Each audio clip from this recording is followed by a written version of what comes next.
അനുമോൾ ആദിലോട് ചോദിക്കുന്നുണ്ട്, എന്ത് പറ്റി ഇങ്ങനെ വല്ലാതെ കിടക്കുന്നു, അനീഷേട്ടൻ എന്തോ അവിടെ സംസാരിച്ചെന്ന് ചോദിക്കുന്നുണ്ട്. അപ്പോൾ പറയാണ്, അനീഷേട്ടൻ ചോദിക്കുന്നു വീട്ടുകാരൊക്കെ വരുമോ, ഇവിടെ നിന്ന് ഇറങ്ങിക്കഴിഞ്ഞാൽ അവരൊക്കെ കാണാനായിട്ട് എത്തുമോ, അതോ നിങ്ങളവിടെ പോകുമോ, അതൊക്കെ ഓരോ കാര്യങ്ങൾ.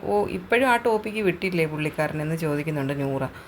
വരുന്നവരൊക്കെ വരും, പോകുന്നവരൊക്കെ പോവും, നമുക്ക് അങ്ങനെയുള്ള പ്രശ്നമൊന്നുമില്ലെന്ന് നൂറ പറയുന്നുണ്ട്. അന്നേരം അനുമോൾ പറഞ്ഞ്, അല്ല വരും, വാപ്പായും ഉമ്മായും ഒക്കെ ആണെന്നുണ്ടെങ്കിൽ അവർ തീർച്ചയായിട്ടും വന്നിരിക്കും. വരുന്നില്ലെങ്കിലും വാപ്പായും ഉമ്മ അല്ലെന്നങ്ങ് വിചാരിക്കണമെന്ന് നൂറ പറയുന്നു.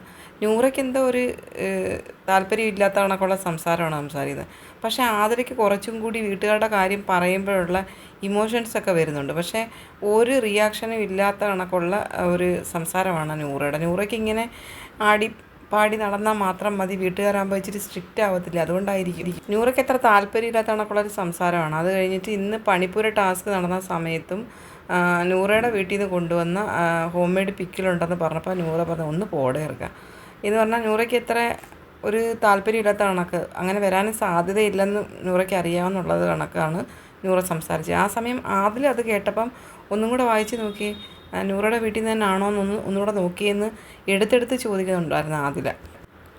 അത് കഴിഞ്ഞിട്ട് ഇവർ പറയുകയാണ്, വരുന്നവരൊക്കെ വരും, അംഗീകരിക്കുന്നവരൊക്കെ അംഗീകരിക്കും. അന്നേരം ആതിര പറയാണ്, ഇപ്പോൾ വന്നില്ലെങ്കിലും ഇവിടെ കഴിഞ്ഞാലും എന്തെങ്കിലുമൊക്കെ കാര്യങ്ങൾക്ക് ഞങ്ങളെ വിളിക്കുമെന്ന് പ്രതീക്ഷിക്കുന്നു, ഞങ്ങളെ കാണുമെന്ന് പ്രതീക്ഷിക്കുന്നു, വിശ്വസിക്കുന്നു എന്നൊക്കെ ആതിര പറയുന്നുണ്ട്. പക്ഷേ ഇതൊന്നിനകത്തും ഇത്ര താല്പര്യമില്ലാത്ത രീതിയിൽ ഒരുമാതിരി ഒഴുക്കൻ മട്ടിൽ നൂറ ഇങ്ങനെ സംസാരിക്കുകയാണ്. നൂറ പറയുന്നത്, വന്നാലും വന്നില്ലെങ്കിലും, വന്നാൽ നല്ലത്, വന്നില്ലെങ്കിലും കുഴപ്പമൊന്നുമില്ല എന്നുള്ള ഒരു പ്രതീതിയാണ് നൂറയ്ക്ക്.